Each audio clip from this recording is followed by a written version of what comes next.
नमस्कार मंडळी, रामकृष्ण हरी. मी ओम बापू शिरगावकर, इयत्ता 4थी. माझ्या शाळेचे नाव आहे दौलत मराठी विद्या मंदिर, दौलत हलकर्णी. मी आपल्या समोर संत तुकारामांच्या अभंगावरील एक कथा सांगत आहे. कथेचे नाव आहे दुर्जनाचा स्वभाव. संत तुकारामांच्या देहुगावी वाहणारी पवित्र इंद्रायणी नदी आणि या नदीच्या काठावर एक भले मोठे उंबराचे झाड होते. हे झाड नदीच्या काठी असल्याने त्याच्या फांद्या नदीमध्ये लोंबकळायच्या. या झाडावर भुजंगाचे घर होते. भुजंग म्हणजे समजले का? भुजंग म्हणजे सर्प. या सर्पाचे घर या झाडावर होते. तो बाहेरून फिरून येऊन याच वृक्षाच्या ढोलीमध्ये राहत असे. एक दिवस खूप मोठा पाऊस आला आणि या इंद्रायणी नदीला पूर आला.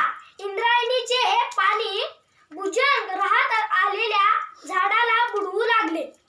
भुजंग म्हणजे झाडाच्या ढोलीतून बाहेर आला, पण पाणी खूप वेगाने असल्याने तो नदीतून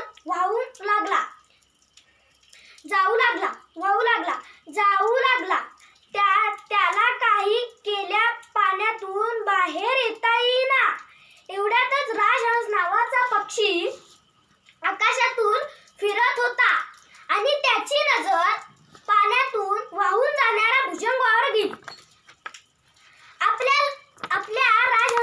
आपल्याला तर राजहंस पक्षी माहीतच असेल. अहो, त्याचे नावच राजहंस. तो राजाप्रमाणेच असणार ना. जाणत्या राजाला जशी प्रजेची काळजी होती, तशी या राजहंसाला भुजंगाची दया आली. दूध आणि पाणी एकत्र केल्यानंतर त्यातून फक्त दूधच चोचीने वेगळे करणारा हा राजहंस भुजंगाची मदत करण्यासाठी खाली आला आणि त्यातून भुजंगाला चोचीने उचलले आणि बाहेर आणले. इतक्यातच त्या भुजंगाने राजहंसाला दंश केला. राजहंसाचा चावा घेऊनही त्या भुजंगाला सूरशक्ती ठिकाणी खाल्ली. मात्र राजहंसाला पुन्हा उडता येईना. शरीराला जखम झाली. भुजंगाचे विष राजहंसाच्या पूर्ण शरीरात मिसळले होते. राजहंस तडफडू लागला.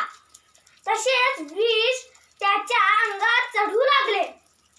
तसतशा त्याच्या वेदना वाढू लागल्या आणि शेवटी तडफडत राजहंसाने प्राण सोडले. मित्रांनो, म्हणूनच तुकाराम महाराज सांगतात, तुखा म्हणे ऐसा जातीचा स्वभाव. तुखा